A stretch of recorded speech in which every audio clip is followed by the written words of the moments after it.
Imagina por un momento que eres el emperador más poderoso del mundo conocido.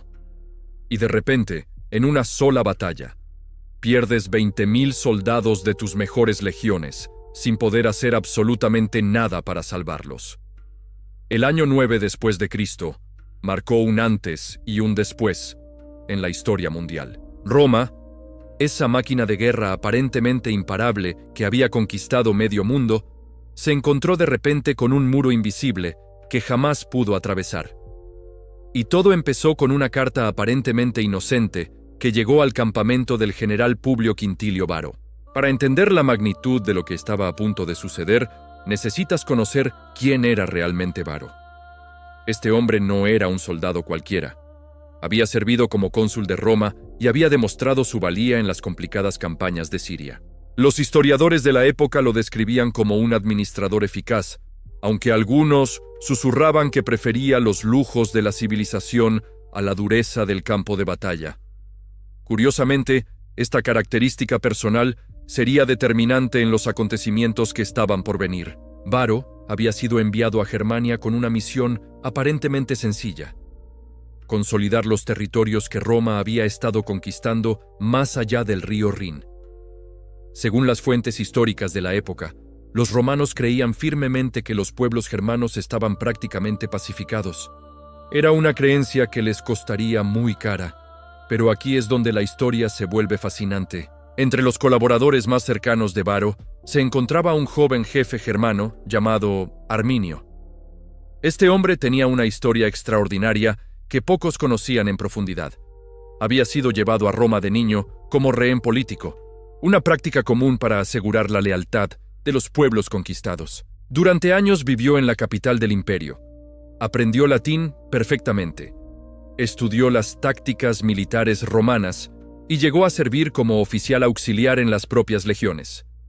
Los romanos veían en Arminio el ejemplo perfecto de su política de romanización. Era la prueba viviente de que los pueblos bárbaros podían ser civilizados y convertirse en ciudadanos leales del imperio. Tenía ciudadanía romana.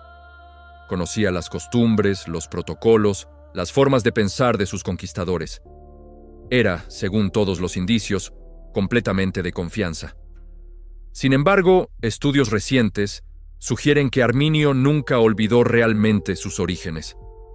Algunas teorías históricas proponen que desde muy joven había desarrollado un plan a largo plazo para expulsar a los romanos de sus tierras natales. Si esto es cierto, su paciencia habría sido extraordinaria, esperando años hasta encontrar el momento perfecto para actuar. La oportunidad llegó en forma de esa carta misteriosa que mencionamos al principio. Según las crónicas que han sobrevivido, Arminio informó a Varo de una supuesta revuelta en una tribu lejana. Era una rebelión menor, decía, pero que requería la presencia de las legiones para ser sofocada rápidamente. El plan era perfecto en su simplicidad: alejar a las tropas romanas de su base segura y llevarlas al terreno que él elegiría. Lo que hace que esta historia sea aún más impresionante es la escala de la conspiración. Arminio no actuaba solo. Había logrado coordinar en secreto a múltiples tribus germanas que tradicionalmente habían sido enemigas entre sí.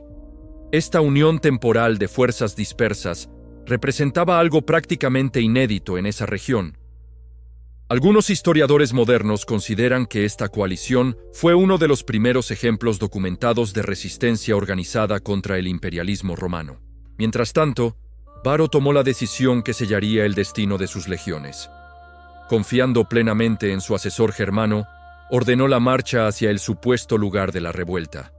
Las 3 legiones que puso en movimiento representaban una fuerza formidable: la 17ª, la 18ª y la 19ª. Cada una contaba con unos 5.000 legionarios profesionales, además de tropas auxiliares. En total, aproximadamente 20.000 hombres se adentraron en los bosques germanos.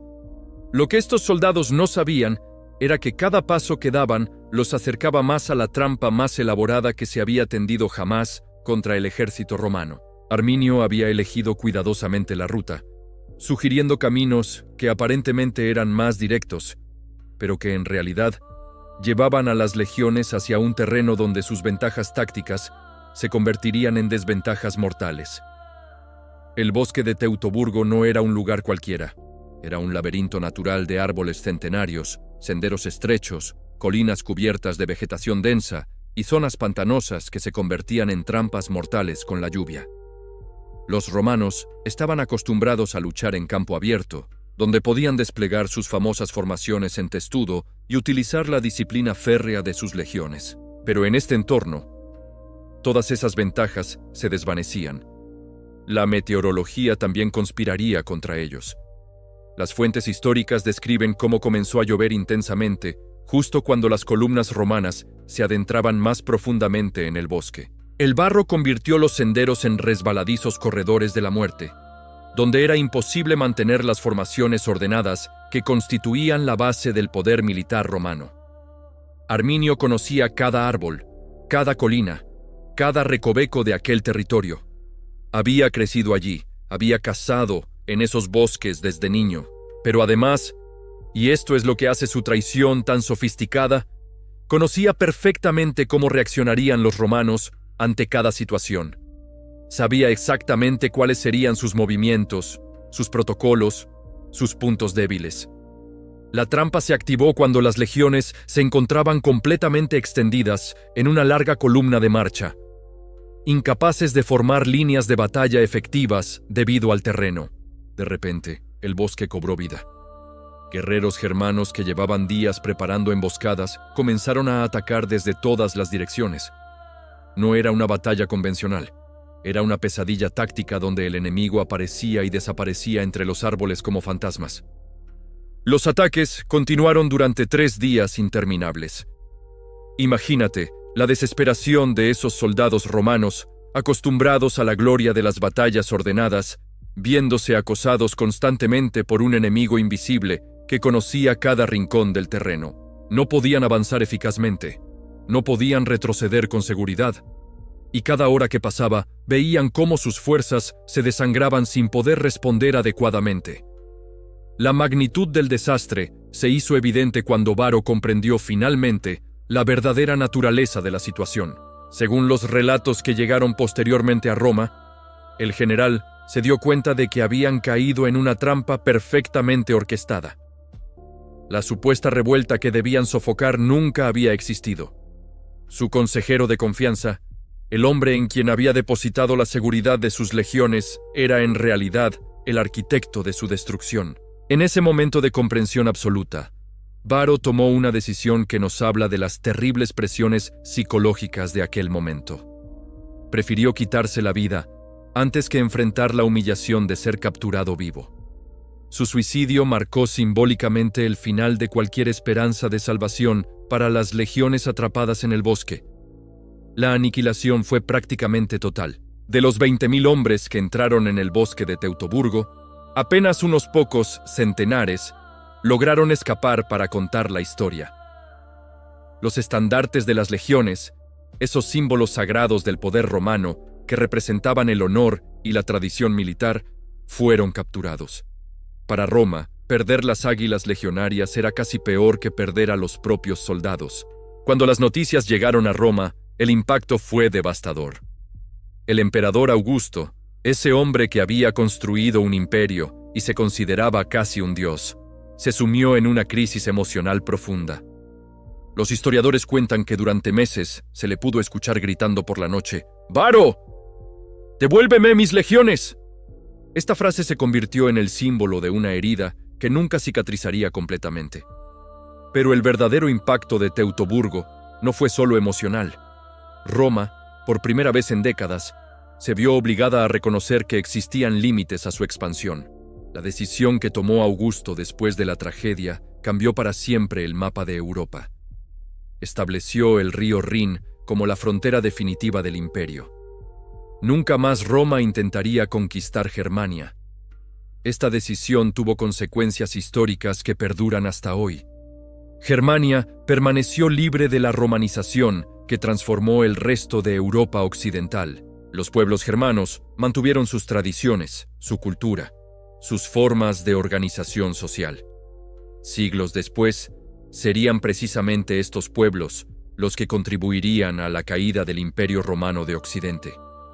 Es fascinante pensar cómo una sola batalla, una sola traición brillantemente ejecutada, pudo alterar el curso de la historia mundial. Si Roma hubiera conquistado Germania, si hubiera logrado extender su dominio hasta el mar Báltico, como era su intención original, el mapa cultural y político de Europa sería completamente diferente. La historia de Teutoburgo nos enseña algo profundamente valioso sobre la importancia de conocer realmente a las personas en las que confiamos, de no subestimar nunca a quienes consideramos inferiores y de entender que el exceso de confianza puede convertirse en nuestra mayor debilidad. Varo confiaba tanto en su superioridad que no vio las señales de peligro que probablemente estaban ahí. También nos recuerda que la determinación de defender lo que amamos puede llevarnos a logros extraordinarios. Arminio esperó años, planificó meticulosamente y finalmente ejecutó uno de los planes militares más audaces de la historia antigua. Su amor por la libertad de su pueblo lo convirtió en una fuerza imparable. Los arqueólogos modernos han encontrado evidencias del campo de batalla que confirman la brutalidad de aquellos 3 días. Restos de armas romanas, monedas, equipamiento militar, todo esparcido por el bosque en un patrón que coincide con las descripciones históricas de una persecución desesperada. Estos hallazgos nos permiten visualizar mejor la magnitud de la tragedia. Arminio se convirtió en una figura legendaria para los pueblos germanos, aunque su final también fue trágico. Algunos años después de Teutoburgo, fue asesinado por miembros de su propia tribu que consideraban que se había vuelto demasiado poderoso. La libertad que había conquistado para su pueblo acabó costándole la vida. Pero la historia de Teutoburgo tenía secretos aún más profundos que tardarían décadas en revelarse. Lo que sucedió después del desastre cambiaría para siempre la forma en que Roma veía a sus enemigos. Y nos demuestra que incluso las derrotas más devastadoras pueden contener lecciones que trascienden el tiempo. Los supervivientes que lograron escapar del bosque llegaron a los campamentos romanos del Rin en un estado que los propios cronistas describían como indescriptible. Algunos habían perdido la razón, otros apenas podían articular palabras coherentes. Pero entre sus relatos fragmentados emergía un patrón que helaría la sangre a cualquier estratega romano. Los germanos no solo habían vencido, sino que habían demostrado una sofisticación táctica que nadie había previsto. Las primeras investigaciones revelaron detalles escalofriantes sobre la preparación de la emboscada. Los guerreros de Arminio habían construido empalizadas ocultas entre los árboles, habían cavado fosos disimulados con ramas y habían establecido rutas de escape que les permitían atacar y desaparecer sin ser perseguidos. Era una forma de guerra completamente nueva para los romanos, que dependía más de la inteligencia del terreno que de la fuerza bruta. Lo que resulta aún más fascinante es cómo este desastre transformó la mentalidad militar romana. Durante generaciones, las legiones habían confiado en su superioridad técnica y organizativa. Creían sinceramente que su disciplina y su equipamiento los hacían invencibles contra cualquier pueblo bárbaro. Teutoburgo les demostró que la inteligencia y el conocimiento del terreno podían neutralizar todas esas ventajas. El emperador Augusto, después de superar su crisis inicial, tomó decisiones que revelan una mente estratégica extraordinaria. En lugar de lanzarse a una campaña de venganza inmediata, como habría hecho cualquier general movido por la ira, decidió estudiar meticulosamente lo sucedido. Envió espías, interrogó a los supervivientes durante meses y analizó cada detalle de la catástrofe. Esta investigación le llevaría a una conclusión que cambiaría la historia de Europa. Germania no era simplemente un territorio más por conquistar. Era un pueblo con una capacidad de resistencia y una inteligencia estratégica que requería un enfoque completamente diferente. Por primera vez en la historia del imperio, Roma reconocía que existía un enemigo que podía derrotarla en su propio juego. Las consecuencias de esta comprensión fueron inmediatas y duraderas. Augusto reforzó masivamente las defensas del Rin, pero no para preparar una nueva invasión, sino para crear una frontera permanente. Construyó una línea de fortificaciones que se extendía a lo largo de cientos de kilómetros, con torres de vigilancia campamentos permanentes y sistemas de comunicación que permitían coordinar la defensa de toda la frontera. Pero hay algo aún más profundo en esta historia que nos conecta directamente con nuestras vidas actuales. La reacción de Augusto ante el desastre nos enseña una lección fundamental sobre el liderazgo y la resiliencia. En lugar de permitir que la derrota lo consumiera, la transformó en conocimiento. En lugar de repetir los mismos errores movido por el orgullo herido, tuvo la humildad de reconocer sus limitaciones y adaptar su estrategia. Esta capacidad de aprender de los fracasos es algo que podemos aplicar en nuestras propias vidas. ¿Cuántas veces nos enfrentamos a situaciones que parecen desastres completos, pero que en realidad contienen las semillas de nuestro crecimiento personal? La diferencia está en nuestra capacidad de ver más allá del dolor inmediato y encontrar las lecciones que nos harán más sabios y más fuertes. Los años posteriores a Teutoburgo trajeron cambios fascinantes en ambos bandos. Los romanos desarrollaron nuevas tácticas de combate específicamente diseñadas para enfrentar la guerra de guerrillas. Crearon unidades especiales de exploración, mejoraron sus sistemas de inteligencia y aprendieron a luchar en terrenos difíciles. En cierto modo, Teutoburgo los obligó a evolucionar militarmente. Por su parte, los pueblos germanos descubrieron algo que cambiaría su destino histórico. Podían vencer al imperio más poderoso del mundo si actuaban unidos. Esta lección se transmitiría de generación en generación, creando una tradición de resistencia que eventualmente contribuiría a la caída del Imperio Romano de Occidente. Pero la historia personal de Arminio después de su gran triunfo revela aspectos aún más complejos de esta narrativa. Según algunas fuentes históricas, el líder germano comenzó a experimentar lo que los psicólogos modernos llamarían el peso del éxito. Había logrado algo extraordinario, pero ese logro lo había convertido en una figura tan poderosa que comenzó a generar temores entre los suyos. Los testimonios sugieren que Arminio intentó utilizar su prestigio para unificar permanentemente a las tribus germanas bajo su liderazgo. Era una visión extraordinaria, crear una confederación que pudiera enfrentarse a Roma de igual a igual. Pero esta ambición chocó con las tradiciones tribales de independencia que habían caracterizado a estos pueblos durante siglos. El conflicto interno que esto generó nos recuerda algo profundamente humano. A veces, nuestros mayores éxitos pueden convertirse en nuestros mayores desafíos.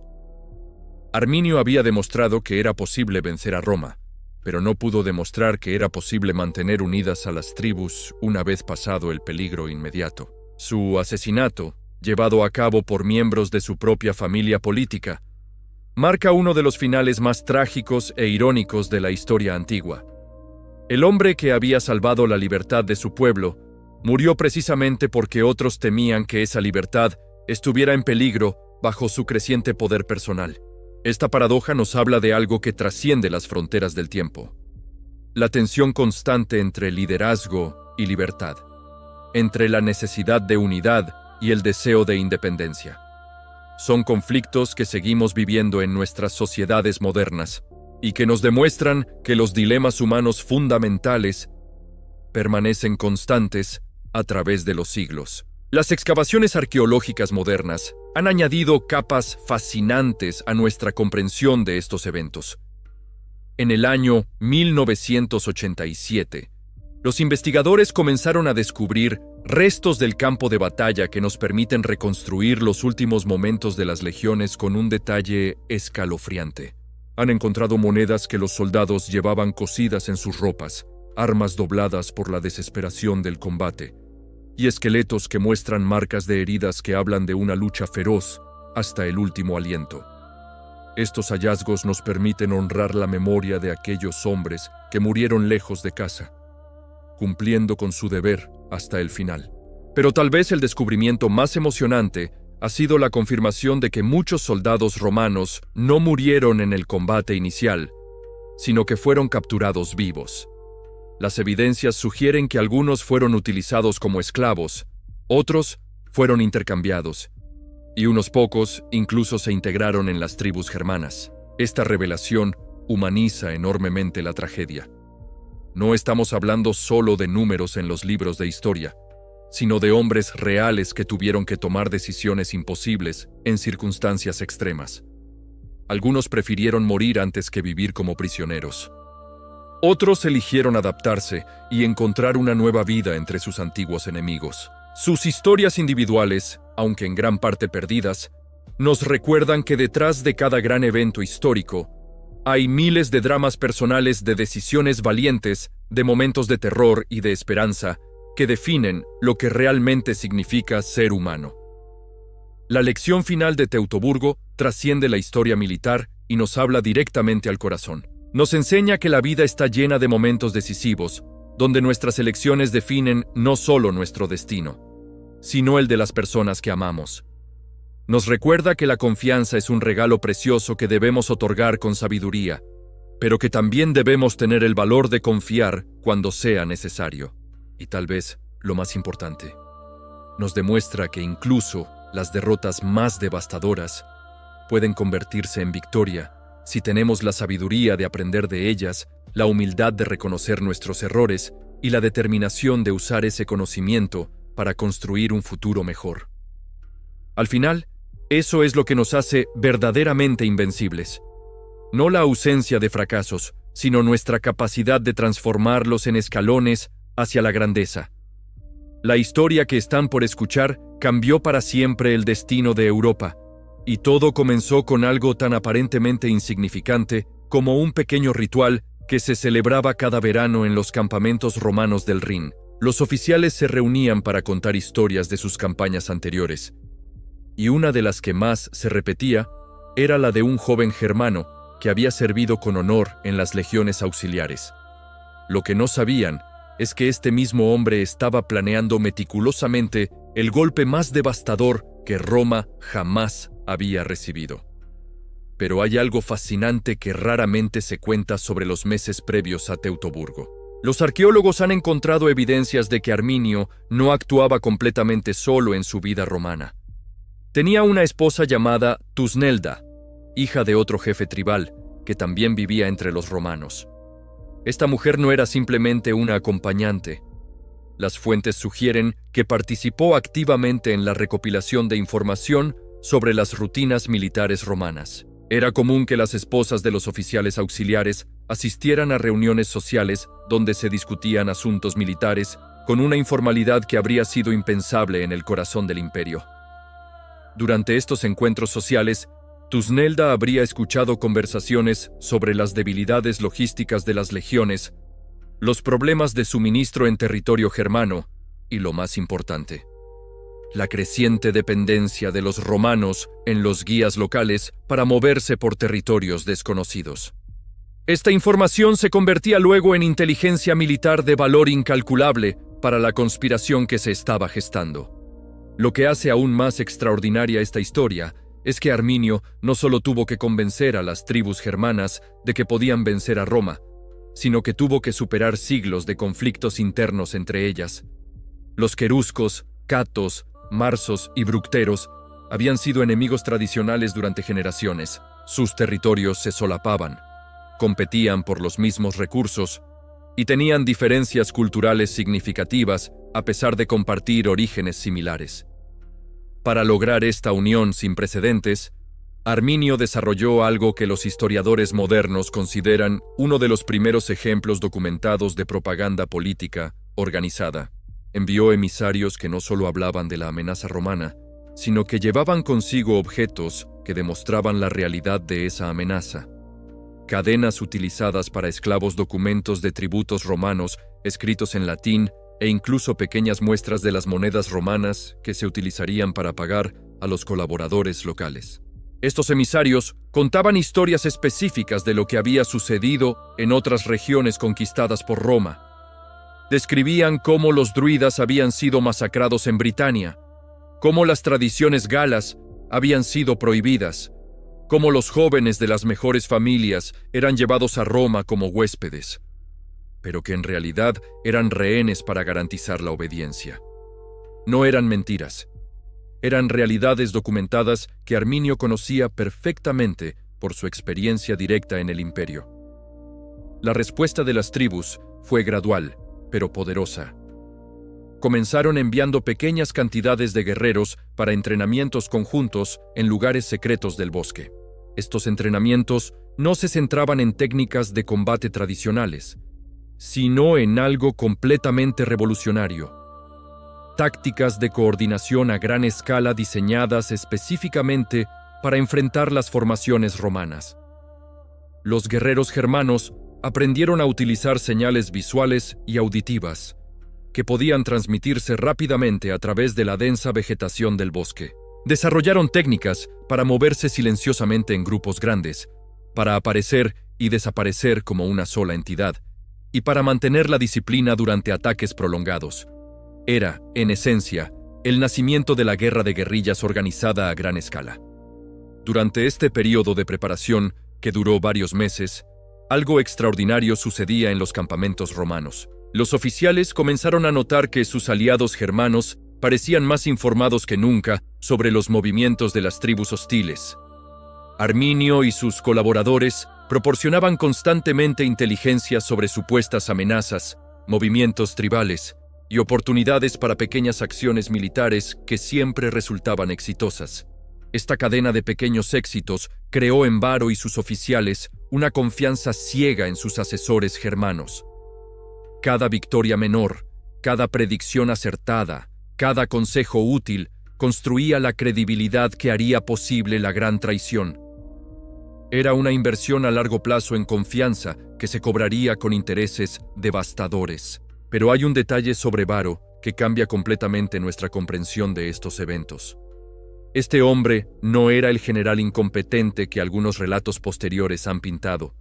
Sus campañas anteriores en Siria habían sido notablemente exitosas y había demostrado una habilidad considerable para manejar situaciones políticas complejas. Su error no fue la incompetencia militar, sino algo mucho más sutil y humano: la arrogancia cultural.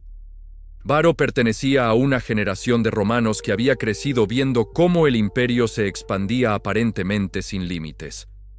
Había participado en la conquista de territorios donde la resistencia local se había desmoronado rápidamente una vez demostrada la superioridad romana. Su experiencia le decía que los pueblos bárbaros podían ser peligrosos individualmente, pero que carecían de la sofisticación organizativa necesaria para representar una amenaza real para las legiones. Esta mentalidad se reflejaba en las cartas que enviaba regularmente a Roma, algunas de las cuales han sobrevivido en fragmentos. En ellas, Varo describía Germania como una región prácticamente pacificada, donde solo quedaban focos aislados de resistencia que podían ser manejados fácilmente.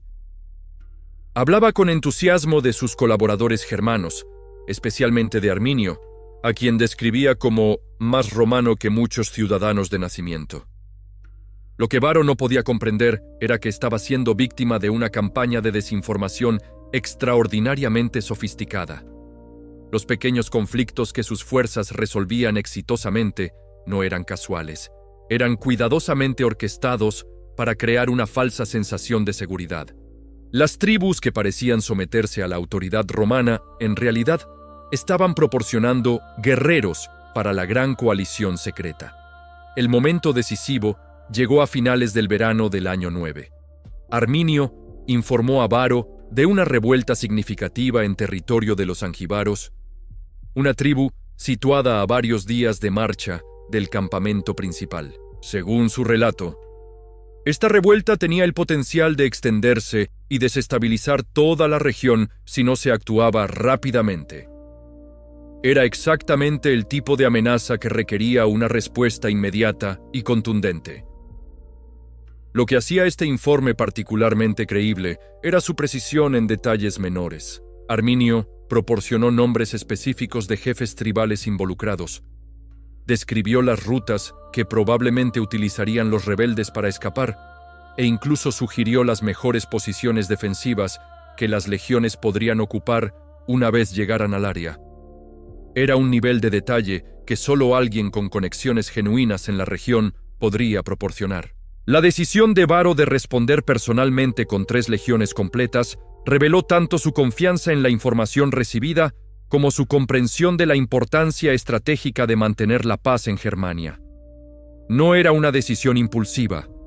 Era el resultado lógico de meses de éxitos menores que habían construido una sensación de control total sobre la situación. Las 3 legiones que se pusieron en marcha representaban la flor innata del ejército romano en Germania.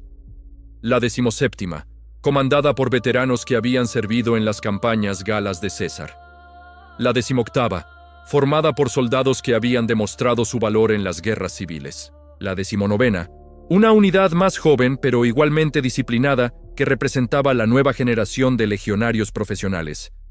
Cada legión llevaba consigo no solo soldados, sino toda una estructura logística, ingenieros para construir campamentos fortificados médicos para tratar a los heridos, escribas para mantener registros detallados e incluso comerciantes autorizados que seguían a las tropas para proporcionarles bienes que no podían obtener de los suministros militares oficiales. Era, en esencia, una ciudad móvil de aproximadamente 20.000 personas adentrándose en territorio hostil. El primer día de marcha transcurrió sin incidentes. Las legiones siguieron rutas que parecían familiares, utilizando caminos que habían transitado en operaciones anteriores. Los exploradores adelantados no reportaron nada inusual, y los guías locales proporcionados por Arminio se mostraban cooperativos y conocedores del terreno. Todo parecía desarrollarse según lo planificado, pero esa primera noche sucedió algo que solo algunos veteranos notaron: la ausencia total de vida silvestre en el bosque circundante. No se escucharon los sonidos nocturnos habituales de búhos, no se vieron las pequeñas hogueras de cazadores locales que normalmente punteaban el paisaje a distancia. Era como si toda la vida natural de la región hubiera sido cuidadosamente eliminada o alejada. Era una señal de que algo extraordinario estaba a punto de suceder. Al amanecer del segundo día, la meteorología comenzó a deteriorarse. Una lluvia constante que inicialmente parecía una molestia menor se intensificó hasta convertirse en una tormenta que transformó los senderos del bosque en ríos de barro.